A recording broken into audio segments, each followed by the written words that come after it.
अस्सलाम वालेकुम रहमतुल्लाहि व बरकातुहू। तो हेलो दोस्तों, कैसे हैं आप सभी लोग। आज का हूँ मैं एक नई वीडियो लेके।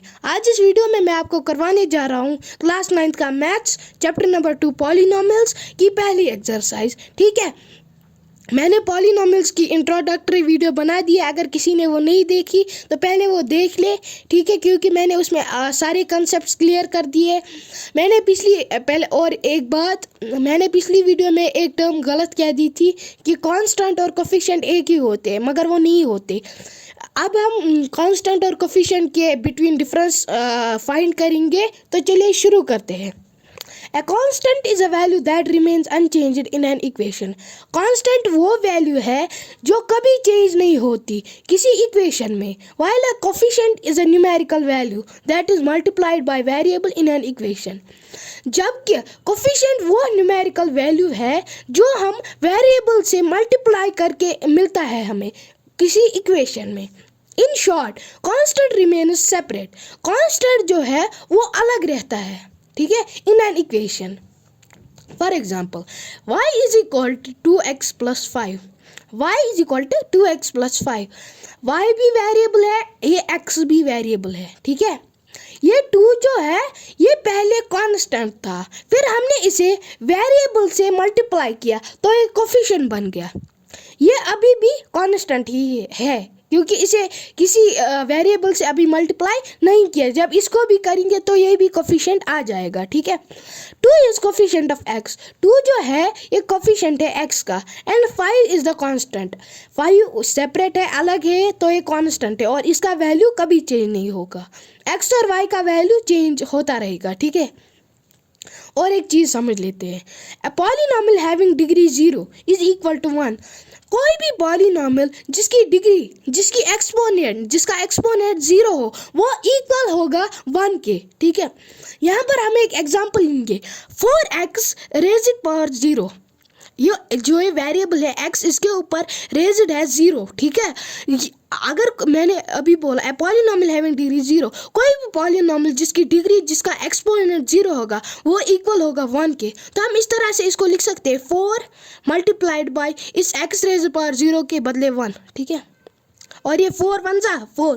तो इससे हमें पता चलता है कि x रेज्ड पावर 0 डालने से हमें कोई फर्क नहीं पड़ता. तो चलिए आगे पहला क्वेश्चन करते हैं. तो पहला क्वेश्चन पढ़ते हैं. Which of the following expression are polynomials in one variable? इनमें से कौन सी expression polynomial in one variable है एंड विच आर नॉट, और कौन कौन से नहीं है. State reasons for your answer. हमें अपने आंसर के साथ रीज़न भी देना है, वजह देना है क्यों है ये ऐसा, ठीक है. पहले मैं आपको ये बता दूं, हमें कोई भी equation polynomial in one variable prove करने के लिए हमें वहाँ पर 2 चीज़ें चाहिए होती है. एक तो है हमारा एक्सपोनेंट या डिग्री, हम उसको बोल सकते हैं, वो हमेशा होल नंबर होना चाहिए. होल नंबर का मतलब है, होल नंबर जो है वो 0 से स्टार्ट होते हैं, उन्हें हम होल नंबर बोलते हैं. अगर हम होल नंबर बोले तो हमारे लिप्स से ये 0 की शेप बन जाती है. इससे आप इसे आसानी से याद रख सकते हैं, ठीक है. और ये नेचुरल नंबर है जो 1 से स्टार्ट होते हैं. हमें इसे अभी कोई लेना देना नहीं. तो एक तो चाहिए हमें होल नंबर एक्सपोनेंट किसी वेरिएबल के ऊपर, और दूसरा हमें चाहिए किसी भी इक्वेशन के अंदर एक ही वेरिएबल होना चाहिए, तभी वो पॉलिनोमियल इन वन वेरिएबल होगा, ठीक है. मैं यहाँ पर एक एग्जाम्पल ले लेता हूँ. 3x² minus x minus 12. यहाँ पर वेरिएबल x है और यहाँ वेरिएबल x है, बस कोई वेरिएबल. मैं इसको इस तरह से लिख सकता हूँ 3x² minus x minus 12 x raised power 0. हाँ, लिख सकता हूँ क्योंकि x रेज़्ड पावर 0 से कोई फर्क नहीं पड़ता, ये 1 के ही इक्वल आएगा. अगर हम फिर 12 को 1 से मल्टीप्लाई करें तो वह 12 ही आएगा, -12, ठीक है. तो ये बात ध्यान रखें. तो पहले हम पहला पार्ट करते हैं. पहला पार्ट है 4x² माइनस 3x प्लस 7, ठीक है. ये हम ऐसे लिख सकते हैं 4x² minus 3x plus 7x 0. अभी मैंने बोला x रेज़्ड पावर 0 से वो 1 ही आएगा, तो इससे कोई फर्क नहीं पड़ेगा, ठीक है.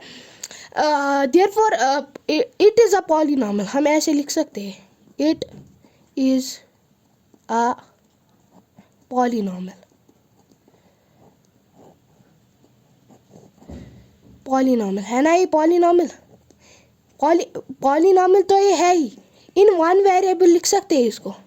हाँ, क्योंकि इसमें एक ही वेरिएबल है और जो एक्सपोनेंट है वो होल है। पहले हम देख लेते हैं, टू जो है ये 0 से 0 1 2, हाँ ये है होल। इसका कुछ नहीं तो इसका 1 होगा, तो ये भी है होल। 0 0 से ही स्टार्ट होता है तो 0 तो आएगा ही whole number. It is a polynomial in one variable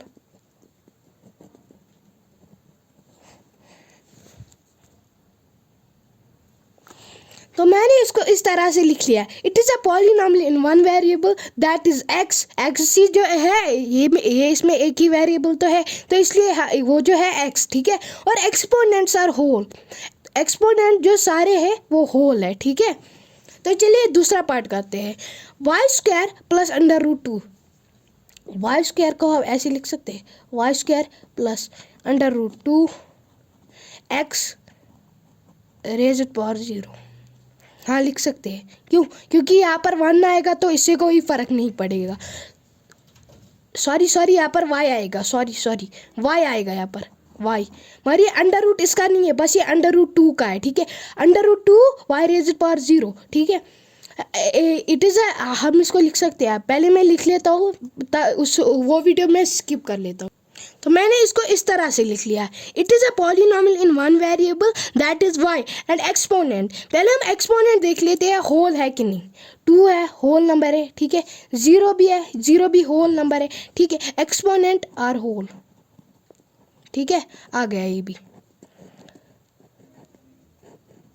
हमने ये भी प्रूव कर लिया कि ये भी पॉलिनॉमियल इन वन वेरिएबल है। अब इसको देखते हैं, 3 under root t plus under root 2 multiplied by t raise power 0 लिख सकते हैं। हाँ लिख सकते हैं, ठीक है, क्योंकि यहाँ पर 1 ही आएगा तो इससे कोई फ़र्क नहीं पड़ेगा। अगर हम t का वैल्यू निकालें, अंडर रूट टी का वैल्यू निकालें, वो आएगा t 1/2। ये ऐसे आएगा 3 into t raise power 1/2 plus में आ जाएगा under root 2 t raise power 0। ये इसकी वैल्यू तो 1 ही आनी है। पहले हम इसका देख लेते हैं, 1/2 होल नंबर नहीं है, 1/2 होल नंबर नहीं है, क्योंकि ये 0 से स्टार्ट नहीं हो सकता। ये इसका वैल्यू अगर हम निकालें तो ये 0.5 आएगा, 3 इंटू टी, और ये इरेशनल आएगा, ठीक है। तो ये होल नंबर नहीं है।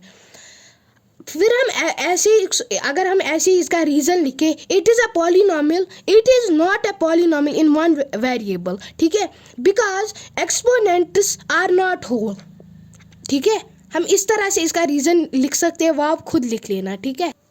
चलिए चौथा पार्ट करते हैं, y + 2 डिवाइडेड बाई 7, ठीक है। हम इसको ऐसे लिख सकते हैं, y + 2 डिवाइडेड बाई 7 मल्टीप्लाइड में लिखेंगे y रेज़ पावर 0।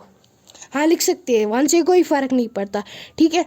y जो है इसका पावर 1 है, ठीक है। अगर कुछ नहीं है तो पावर 1 है, इसका मैंने लिख लिया, इसका 0 है, ठीक है। 1 और 0 दोनों होल नंबर है, देयरफॉर आप खुद रीज़न लिख लेना, it is a polynomial in one variable because that is y, one variable that is y and also exponents are whole, ठीक है। ऐसे ही अब ये वाला करते हैं, x raise power 10 plus y whole cube plus t raise power 50, ठीक है। पहले दिख रहा है कि यहाँ पर 1 वेरिएबल नहीं है, एक तो ये वेरिएबल है और ये भी वेरिएबल है और ये भी वेरिएबल है, t x y और t दोनों अलग अलग, तीनों अलग अलग वेरिएबल है, ठीक है। तो हम इसको पॉलिनॉमियल इन वन वेरिएबल नहीं कह सकते। अगर एक्सपोनेंट्स होल है, दोनों में दोनों चीज़ें होनी चाहिए, एक्सपोनेंट होल और एक ही वेरिएबल, तब भी ये होगा। लेकिन अगर एक चीज़ नहीं है तो कुछ नहीं है, आप रीज़न खुद लिख लेना, ठीक है, ये आपके लिए होमवर्क। चलिए आप दूसरा क्वेश्चन करते हैं, right the coefficient of x square in each of the following. Coefficient मैंने अभी आपको पढ़ा है, पहली ही शुरुआत में पढ़वाया मैंने, ठीक है।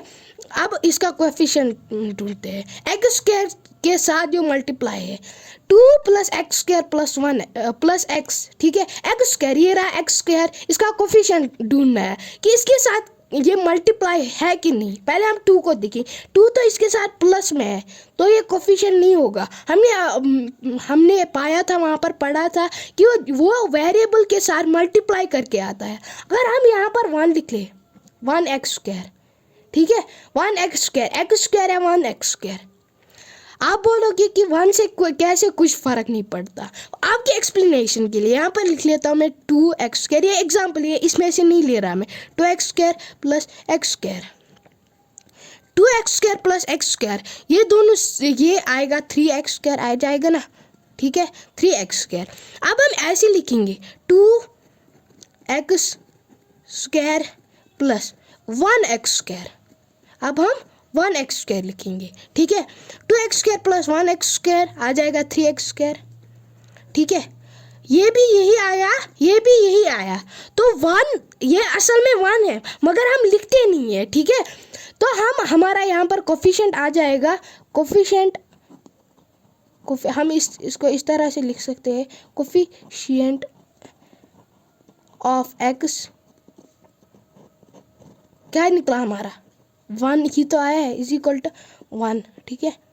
x² का निकाला in each of x² in each of the following. अब ये वाला 2 minus x² plus x³ minus x², ये तो माइनस में 2 तो नहीं आएगा इसका कोफिशिएंट। अगर हम ऐसी इसी तरह इसका अभी 1 डालते तो ये माइनस में है, ठीक है, ये माइनस आएगा और ये 1, ठीक है। तो इसी तरह से कोफिशिएंट ऑफ x² -1 आ जाएगा, ये आप खुद लिख लेना। अब इसी तरह से इसका x² जो है ये π/2, पाई बोलते हैं इसको, इसका वैल्यू 22/7 होता है, पाई का वैल्यू, ठीक है, पाई का वैल्यू। हमें इसमें वैल्यू नहीं डालना मगर आपकी इंफॉर्मेशन के लिए बोल रहा हूँ, ठीक है। ये π/2 इसके साथ मल्टीप्लाई किया गया है, यहाँ पर माइनस में था, यहाँ पर प्लस में था। हमने पढ़ा था कि कोई भी नंबर जो वेरिएबल के साथ मल्टीप्लाई किया गया हो वही कोफिशिएंट होता है, तो यहाँ पर π/2 हमारा कोफिशिएंट आ जाएगा, ठीक है, ये भी आप खुद लिख लेना। अब √2 मल्टीप्लाइड बाय x -1, यहाँ पर तो सीधा सीधा यहाँ पर ये इंटू है, या डॉट प्रोडक्ट भी बोल सकते हैं मगर ये असल में इंटू है, ठीक है। √2 इंटू x -1, √2 ये मल्टीप्लाई में है, ठीक है, √2 और अगर ये बन जाएगा √2x, ठीक है। अगर इसका अंडर रूट है तो इसका कोफिशिएंट आ जाएगा √2, ठीक है। तो आज इस वीडियो में इतना ही बस। अगर आपने सब्सक्राइब नहीं किया तो सब्सक्राइब कर दीजिए, कमेंट्स नहीं किए तो कमेंट्स कर दीजिए कि मैं आगे किस पर वीडियो बना।